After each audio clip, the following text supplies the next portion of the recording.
Hi guys! It's me again, Camille, your Filipino maker in Minnesota. It's 18 degrees Celsius outside, kaya niyaya ko si Pat na mag-grocery. Yay! Sige, una ka na. Buti na lang pumayag. Mamaya, magsa-start na kami mag-fasting for 20 hours. Bukas na yung next meal namin after 4 p.m. today. Excited ako. Kasi yung ginagawa namin ngayon is 16 hours lang. So, kaya naman na nung katawan namin. So, itatry naman namin yung 20 hours. Sana magawa uli namin. Alam nyo guys, yung pagda-diet namin, hindi siya masyadong strict eh. Lalo pag Friday to Sunday na may gathering or naisipan lang namin lumabas. Huwag muna magbilang ng calories. Yun, nagiging cheat day na siya. Pero okay lang kasi na-enjoy naman namin. So ngayon parang hindi na ine-aim na manalo do sa challenge. Masaya na lang kami na simulan namin yung journey namin. Weight loss journey. Let's go! Kailangan natin makauwi before 4 p.m. para makapag last meal for the day. Wow, last meal for today. Excited ka na ba mag-fasting for 20 hours? Hindi. Pag di mo kaya, halimbawa, nagutom ka ng before 8 p.m., kain ka. Kung di mo talaga kaya. Tignan. Tingnan natin. Yung gusto ko. Positive. Chinek ko yung list ng bibili namin doon sa isang grocery store na yun. So, konti lang naman. Kumbaga, madali lang siya bitbitin kapag uuwi kami ng lakad.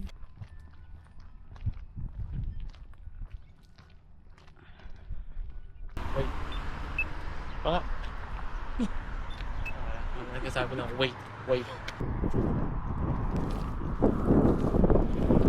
Wait. Wait. Gano'n na yelo eh. Next week, mag-i-snow uli. What? Oo. Wait naman yan. Parang Thursday, Friday ata. 4 seasons talaga ano. Taon-taon na lang eh. Summer, winter, spring. Marami ba tayong bibilin? Hindi mo siya. Kaya nga niyaya kita maglakad na lang. So mo, diretso tayong Goodwill. Ang problema dyan, yung bit-bitin. Dalawa lang kamay natin. Joke lang, kailangan natin makauwi before 4. Kasi, Last meal for the day. ayaw nga po. Ready ka na?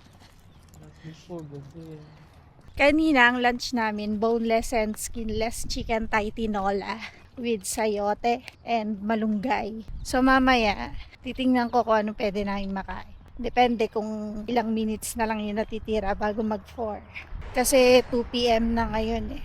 Feeling ko naman, abot kami before 4.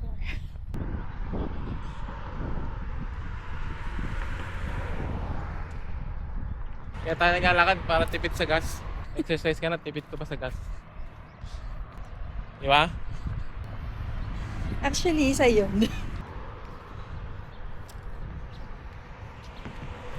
ka ng bahay oh. Tsaka yung isa, magkalapit yun eh. Doon.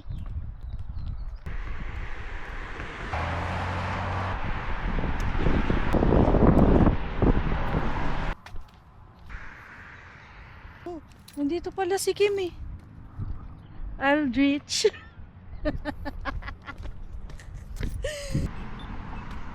Wait. Wait.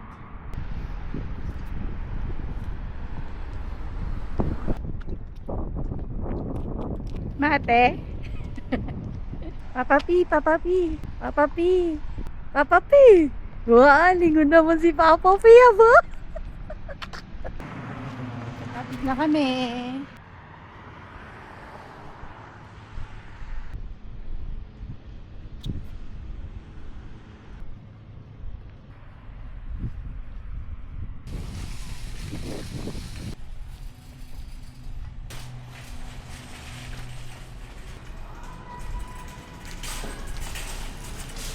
Uwi na kami guys.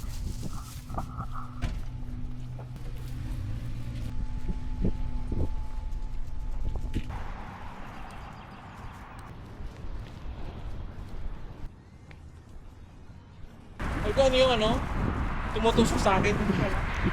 Okay ito. Woo!